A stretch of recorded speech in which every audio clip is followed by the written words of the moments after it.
Saudara dan Tuhan, seringkali warga kerajaan tidak mengerti nilai daripada kesabaran, ketekunan, dan ketahanan. Dalam Yakobus pasal kelima, maka Tuhan memberikan contoh, yaitu tentang Ayub. Seringkali kita cuma khotbah tentang Ayub itu tentang apa yang pada akhirnya Tuhan sediakan, which is good. Tetapi kita harus tahu Ayub juga tidak sabar. Dia menyalahkan Tuhan, dia menyalahkan teman-temannya. Padahal dia sebutkan orang jujur, tulus, ya, menjauhi kejahatan, ya, orang yang hidupnya benar, yang mendahulukan Tuhan. Tetapi lewat apa yang kita hadapi hari ini, pertama-tama it's revealing about ourselves. Dan firman Allah mengatakan, tirulah teladan dari para nabi yang berbicara demi nama Tuhan. Saya berbicara pada rekan-rekan saya, hamba-hamba Tuhan yang berbicara demi nama Tuhan, setiap kepala keluarga, apa yang Tuhan tuntut daripada kita. Dan apa yang orang-orang yang kita pimpin atau keluarga kita mau lihat daripada kita. Pertama tentu saja kesabaran itu. Dan ketekunan dan ketabahan itu tidak mudah, saudara.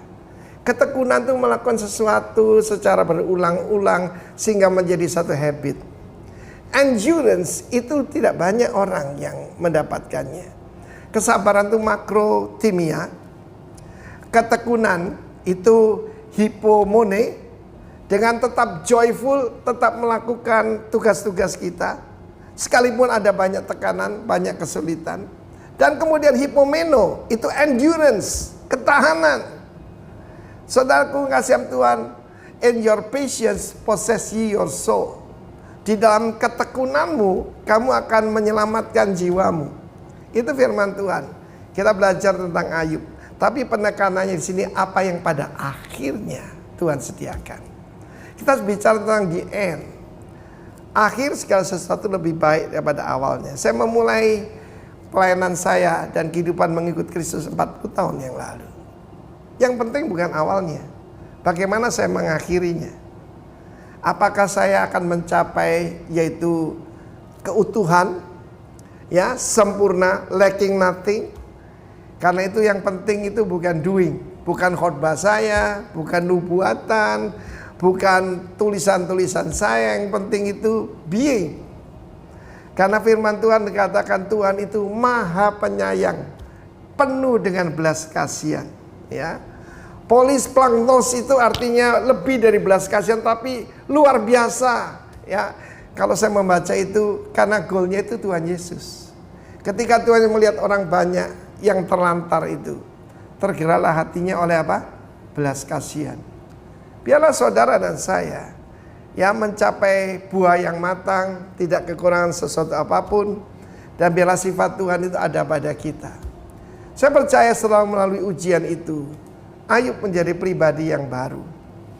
Karena firman Allah mengatakan, ketika Ayub berdoa buat teman-temannya yang mengata-ngatai dia, maka saudaraku, Tuhan memulihkan keadaannya.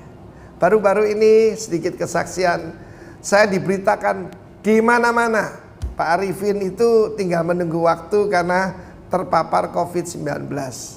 Padahal tidak seperti itu. Tapi di situ saya tahu ada orang yang mengutuki saya dan ada orang yang mendoakan saya. Dan apa tugas saya? Mendoakan orang-orang yang pura-pura baik itu, saudaraku. Supaya apa? Supaya nanti seperti Ayub, maka Tuhan menyediakan mahkota kehidupan. Saya yakin dan percaya, nanti pelajari lagi kitab Yakobus ini luar biasa, very practical. Dan saya percaya saudara dan saya mencari mahkota kehidupan itu yang sifatnya kekal. God bless you warga kerajaan. Amin.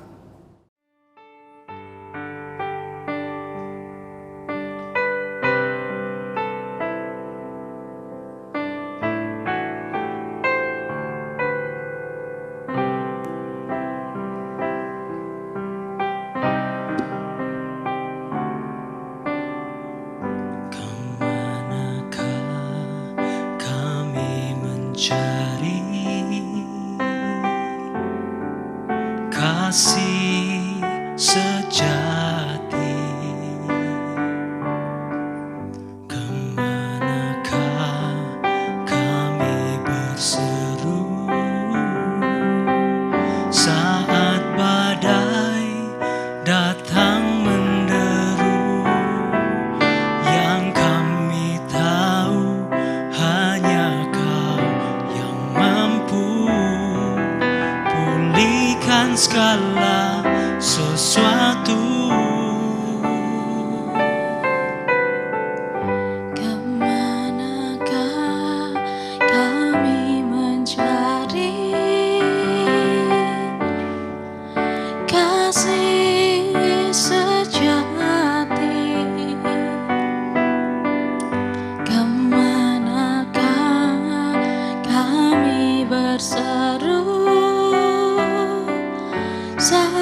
tak dapat jalan sendiri, kami perlukan Tuhan.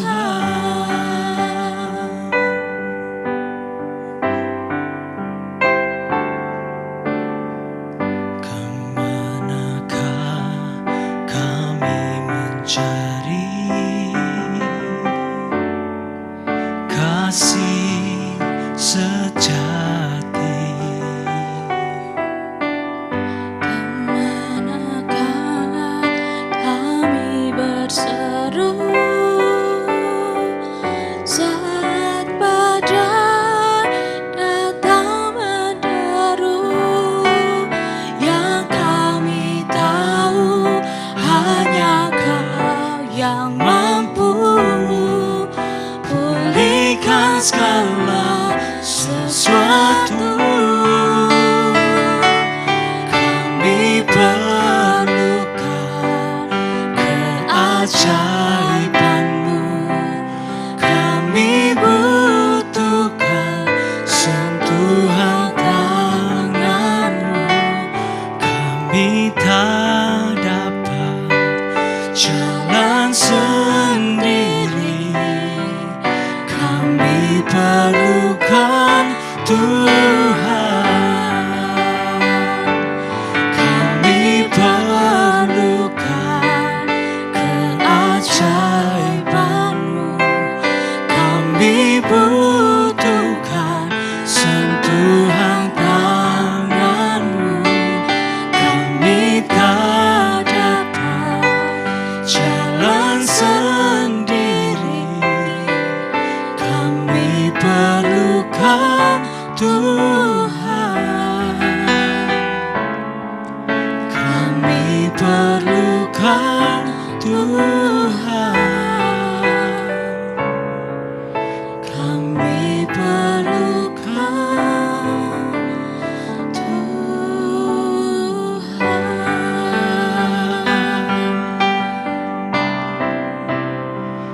Kami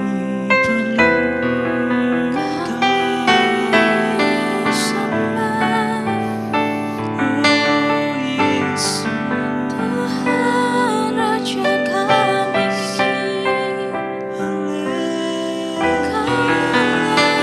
hidup.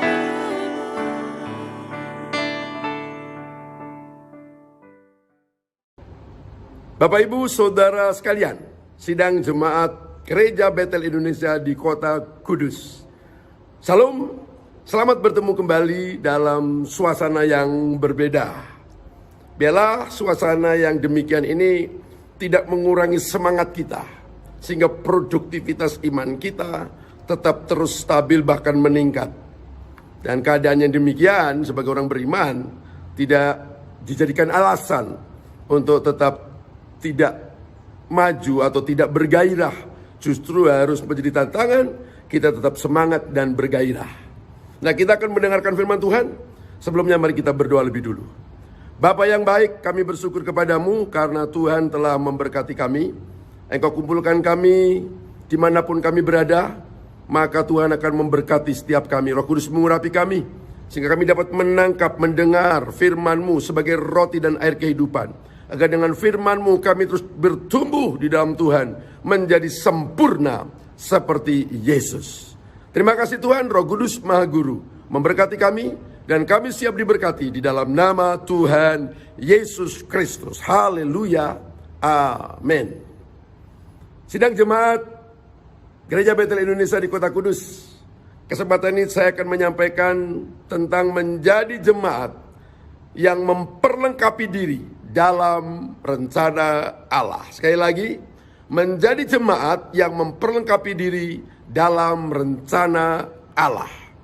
Dalam kehidupan modern yang serba kompleks ini, baik dalam lingkup yang kecil maupun lingkup menengah dan lingkup yang lebih besar, seperti pribadi, keluarga, organisasi masyarakat, ekonomi, politik, sosial, budaya, agama, bahkan bangsa, dan yang lainnya, maka sangat diperlukan yang namanya kaderisasi serta pentingnya multiplikasi guna meningkatkan pengetahuan, keilmuan, keahlian, dan profesional bagi generasi muda yang nantinya akan menerima tongkat estafet kehidupan atau dalam kepemimpinan selanjutnya. Hal itu merupakan proses alamiah di mana generasi tua akan digantikan oleh generasi muda untuk melanjutkan kepemimpinan. Karena itu jemaat harus menyadari kesinambungan regenerasi dengan cara mau diperlengkapi melalui kaderisasi. Istilah kaderisasi dari akar kata kader, kadre, yang artinya orang yang telah diajar, dididik, dilatih, dan dipersiapkan dengan berbagai keterampilan dan disiplin ilmu, sehingga memiliki kemampuan lebih atau di atas rata-rata orang pada umumnya, yang berfungsi membantu atau melanjutkan tugas dan fungsi pokok dalam melayani Tuhan di gerejanya. Pentingnya setiap kita diperlengkapi didasarkan pada keperluan adanya kesinambungan dalam melaksanakan amanat agung Tuhan Yesus Kristus. Seperti yang terdapat dalam Matius 28 ayat 19 dan 20. Pola yang dipakai Tuhan Yesus dalam memperlengkapi adalah yang pertama, Yesus memanggil ke-12 murid.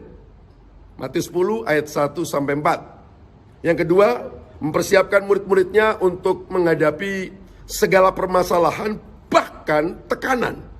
Matius 10 ayat 16 sampai 33. Yang ketiga, Yesus mengutus, mendelegasikan tugas kepada para muridnya. Matius 10 ayat 5 sampai 15.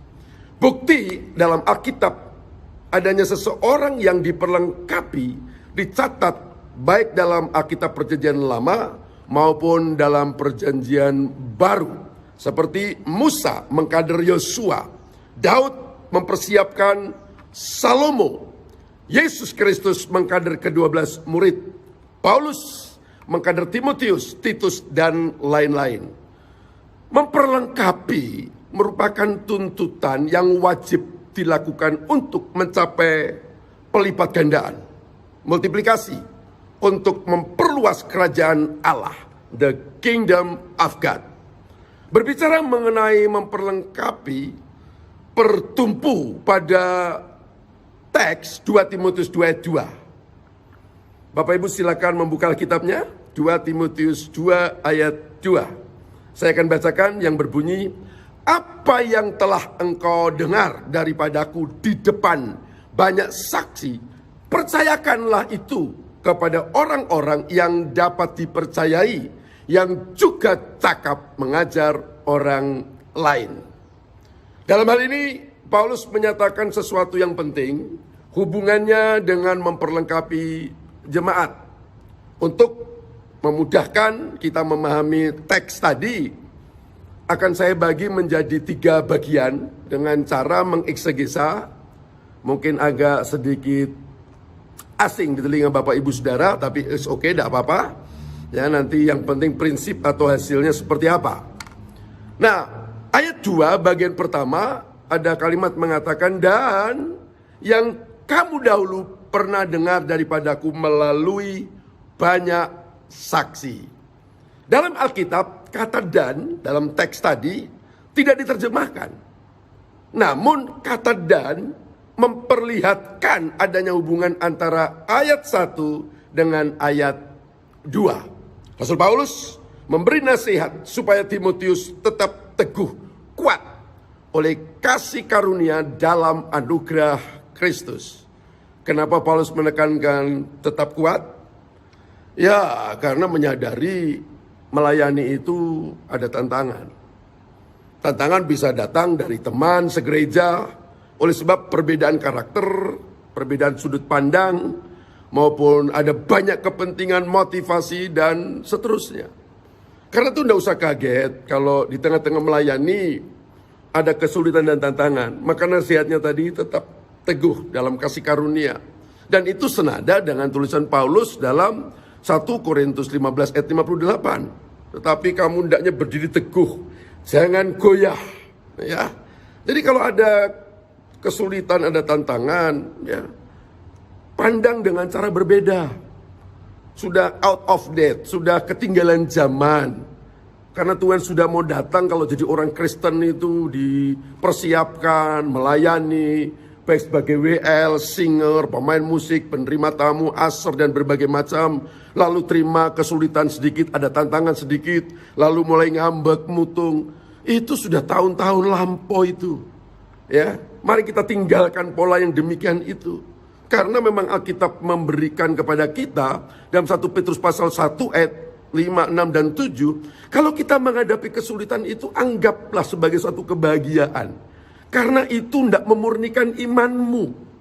Jadi kita ini kalau menghadapi persoalan, sebetulnya Tuhan memberi kesempatan kepada kita untuk memberikan pelayanan yang berbobot, pelayanan yang berkualitas. Semakin berat pelayanan yang kita hadapi, berarti ya pelayanan kita itu semakin indah. Ya, jadi tinggalkan pola-pola yang suka muto, ngambek dan sebagainya. Jadi kalau ada orang mempersulit kita, harusnya kita berterima kasih dengan mereka. Kenapa? Sebab kita diberikan kesempatan untuk lebih baik. Harusnya kalau ada teman-teman yang seperti itu, terima kasih ya. Anda sudah meningkatkan kualitas iman kita. Terima kasih ya, Anda telah meningkatkan bobot pelayanan saya. Gitu.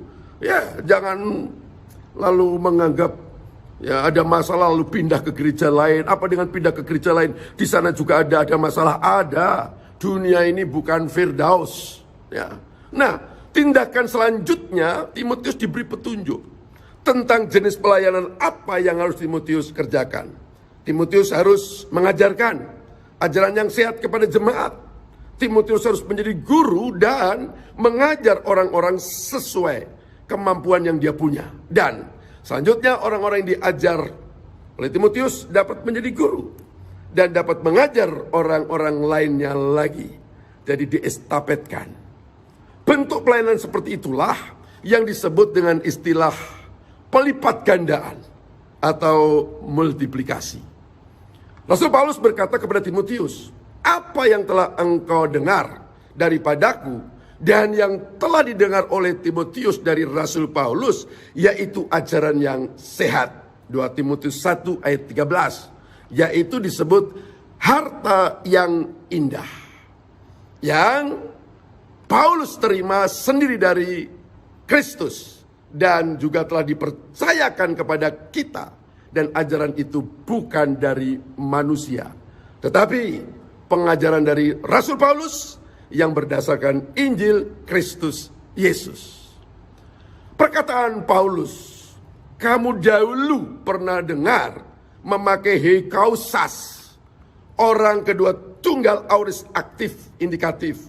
Secara tata bahasa bentuk auris bisa dipahami sebagai sesuatu yang dahulu pernah diajarkan Paulus kepada Timotius. Sedangkan kata banyak saksi dari polon marturon, genetik maskulin jamak. Dengan demikian artinya bahwa apa yang diajarkan Rasul Paulus kepada Timotius itu merupakan kebenaran yang terbuka di hadapan jemaat. Karena memang itu diperuntukkan kepada jemaat. Nah, di sini Timotius diperlengkapi yang dilakukan di hadapan jemaat yang lain. Sehingga diharapkan jemaat yang lain juga bisa terdorong, termotivasi karena memang itu kehendak Allah. Yang kedua, ayat 2 bagian kalimat berikutnya, hal-hal ini percayakanlah kepada orang-orang yang dapat dipercaya. Berdasarkan pada apa yang sudah didengar oleh Timotius dari Rasul Paulus, maka Rasul Paulus memerintahkan agar Timotius mempercayakan pengajaran yang telah diterimanya itu kepada orang-orang yang dapat apa? Dipercaya. Bentuk kata kerja perintah percayakanlah. Para tahu orang kedua tunggal imperatif middle dari akar kata kerja dasar mempercayakan. Kata kerja ini sedang digunakan untuk menggambarkan seseorang yang mempercayakan hartanya atau uangnya disimpan di sebuah bank, atau seseorang yang menitipkan barangnya yang berharga kepada orang lain atau sahabatnya itu dengan harapan bahwa orang yang dipercayakan itu dapat menjaganya dengan aman. Artinya Timotius sebelum memperlengkapi jemaat lebih dulu harus mencari dan memilih orang-orang yang benar-benar sadar panggilan untuk mengembangkan talenta atau karunia yang dimiliki. Itulah orang-orang yang sebenarnya dapat menjaga, memelihara dengan baik dan dengan aman harta yang indah yang dipercayakan kepadanya. Jadi di sini penting kita mengenal talenta, karunia. Tidak ada orang yang tidak memiliki talenta atau karunia.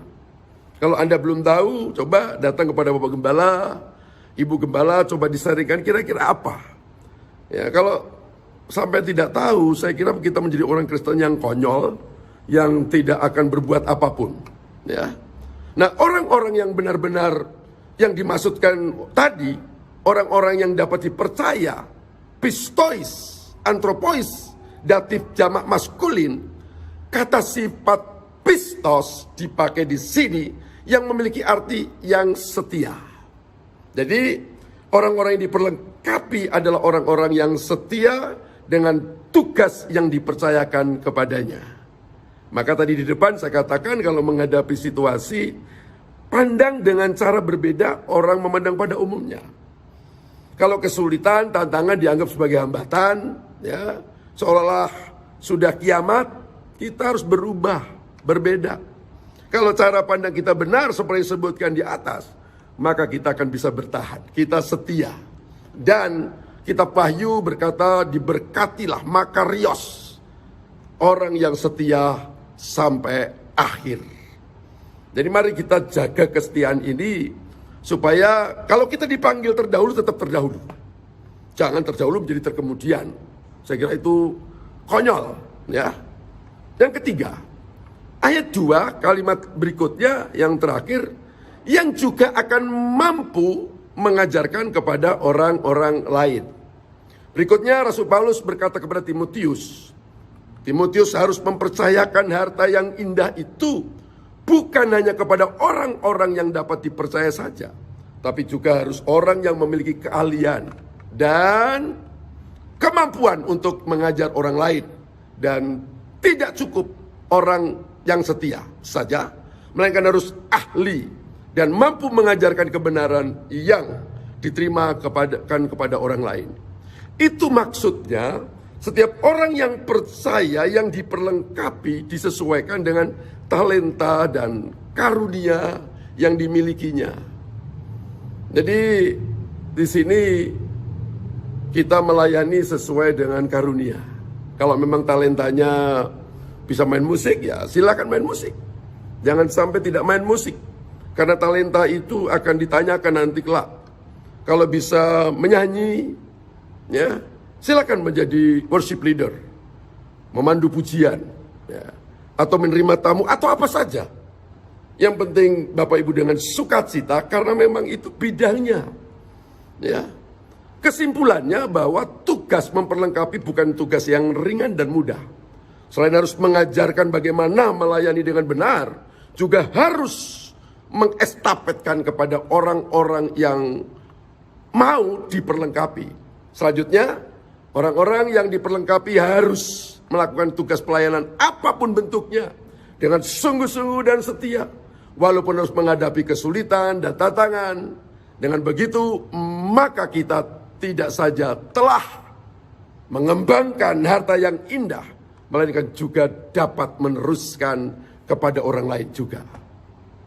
Dengan demikian, yang ingin Rasul Paulus sampaikan melalui surat 2 Timotius 2 ayat 2 adalah apa yang sering disebut sebagai kaderisasi dan multiplikasi rohani atau pelipat gandaan murid dan regenerasi murid berikutnya.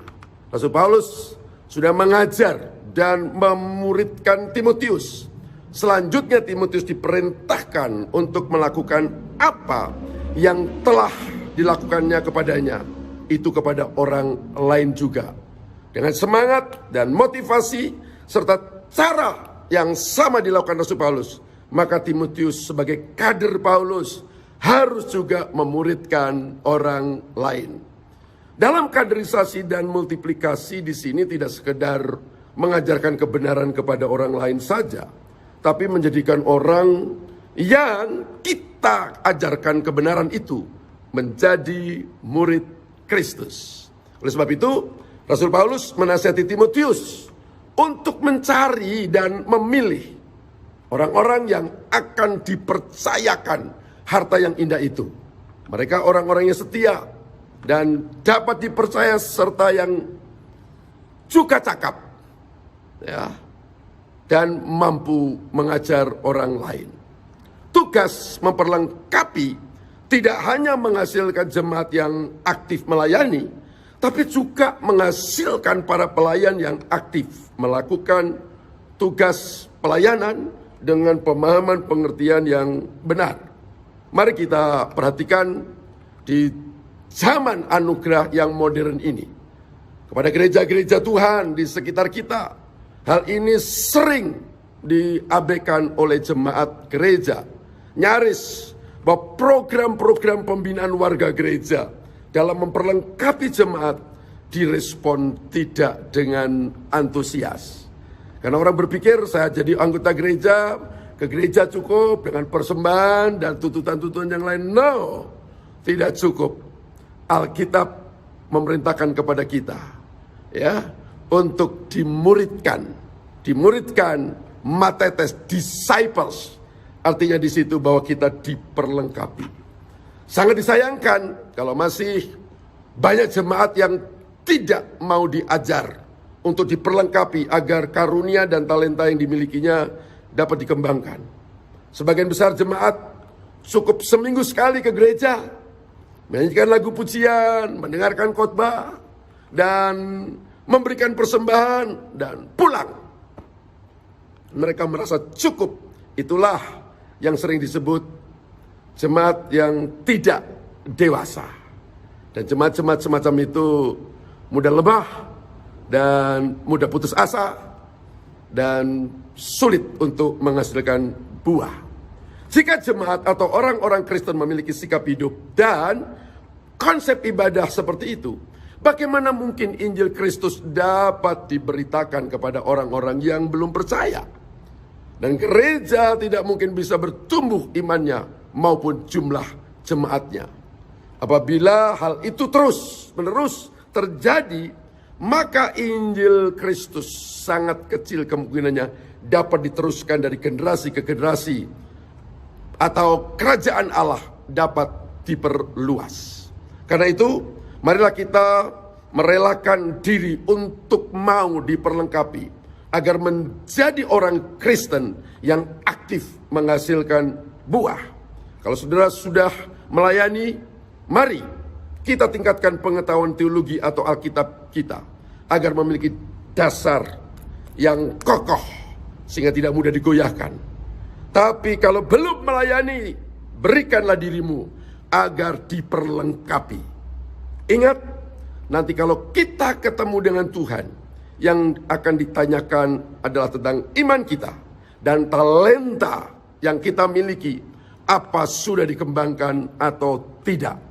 Kalau sampai hari ini kita masih diberi kesempatan untuk dapat berbakti melayani Tuhan, bersyukur kepada Tuhan.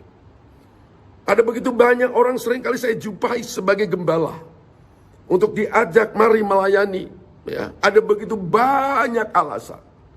Ya, saya sibuk. Orang seringkali tidak berpikir dengan nalar yang normal. Ya, semua yang melayani di gereja itu bukan orang pengangguran. Mereka juga ada orang-orang yang punya aktivitas terikat dengan schedule harian dan mingguan. Tetapi mereka bisa menyisihkan waktu. Kesibukan tidak harus menghambat seseorang di dalam melayani Tuhan. Diatur. Tapi sebaliknya kalau sudah di rumah sakit, diinfus, ya, di kateter dengan berbagai macam peralatan, baru ada kerinduan untuk melayani Tuhan. Iya, kalau dia bisa sembuh, masih ada kesempatan untuk melayani Tuhan. Tetapi kalau tidak ada kesempatan untuk sembuh, ya, penyesalan itu tidak ada manfaatnya. Waktunya sudah terbuang begitu banyak.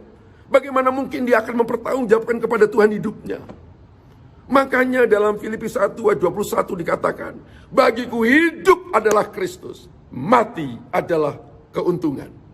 Mati kena corona, mati kejantungan, mati keceguan, mati kersandung, mati telusupan, tidak penting. Bukan cara mati, tapi cara hidup. Dan itu mendatangkan keuntungan. Ayat 22 dari Filipi 1. Kalau aku diizinkan hidup dengan maksud untuk menghasilkan buah. Jadi kalau kita masih ada kesempatan bisa pergi kemana-mana, ya bisa melakukan aktivitas, marilah kita belajar melayani Tuhan. Ya, datang kepada Bapak Gembala, apa yang bisa saya lakukan sesuai dengan talenta karunia saya. Ya, saudara-saudara, kita tidak ngerti sampai kapan. Ada begitu banyak orang begitu rindu melayani Tuhan, tetapi toh mereka mengalami kesulitan. Kalau kita masih ada kesempatan, itu kasih karunia Tuhan. Karena itu marilah Bapak Ibu saudara sekalian, ya, kita pergunakan sebaik mungkin.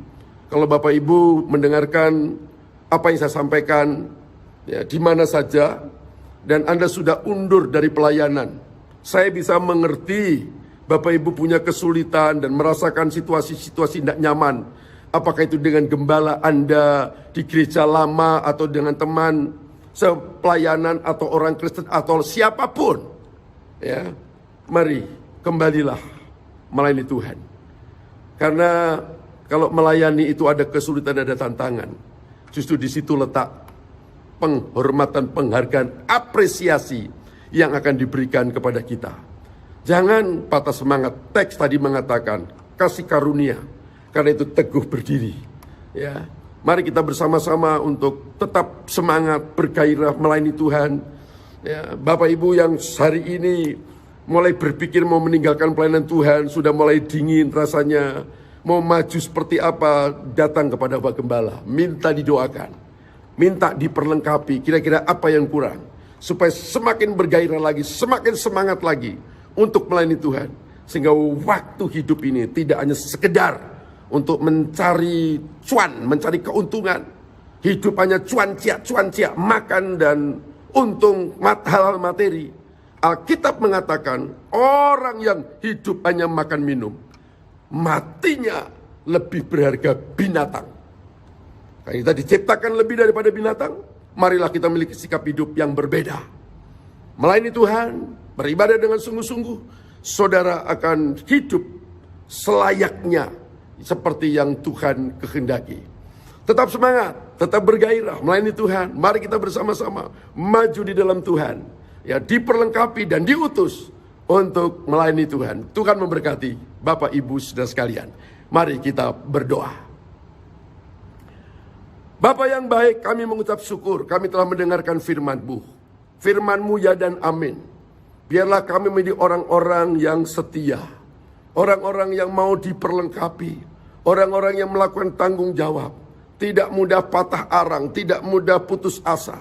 Di tengah-tengah kami menghadapi, karena kami tahu semua itu atas izin Tuhan, supaya kami cerdas dalam menyikapi persoalan dan kami terus menghasilkan buah. Melaluinya nama-Mu dipermuliakan. Memberkati setiap jemaat-Mu dimanapun berada. Biarlah benih firman-Mu itu bertumbuh dalam hidup mereka. Mereka menjadi jemaat yang aktif, jemaat yang produktif, jemaat yang menghasilkan buah-buah dalam hidupnya. Dengan demikian, kerajaan Allah dilebarkan. Memberkati jemaat-Mu berada dimanapun hari ini yang mengikuti siaran ini Tuhan. Aku berdoa, kalau mereka dalam keadaan sakit, di bagian manapun yang sakit, Engkau dokter dia segala dokter, tabib dia segala tabib. Tangan-Mu tidak kurang panjang untuk menyentuh mereka. Hari ini aku berdoa untuk yang sakit. Di dalam nama Yesus, yang sakit disembuhkan, ditahirkan. Terima kesembuhan dengan iman. Engkau sehat, supaya Engkau semakin efektif dalam diperlengkapi sebagai alat Tuhan dan menghasilkan buah yang indah di pemandangan Tuhan. Yang mana persoalan keuangan, pekerjaan, rumah tangga, masalah anak, masalah istri, masalah suami. Aku berdoa di dalam nama Yesus, Tuhan memberkati. Sehingga mereka memiliki pengalaman dengan Tuhan dan mereka bersukacita. Memberkati Bapak Ibu Gembala, hikmat-Mu, pewahyuan-Mu menyertai kedua hamba Allah ini Tuhan berkati dan pakai terus menjadi alat Allah di dalam mendewasakan jemaat, Tuhan terus pakai. Berikan kesehatan, memberkati pekerjaannya, pelayanannya, rumah tangga, anak, cucu, mantu, diberkati Tuhan.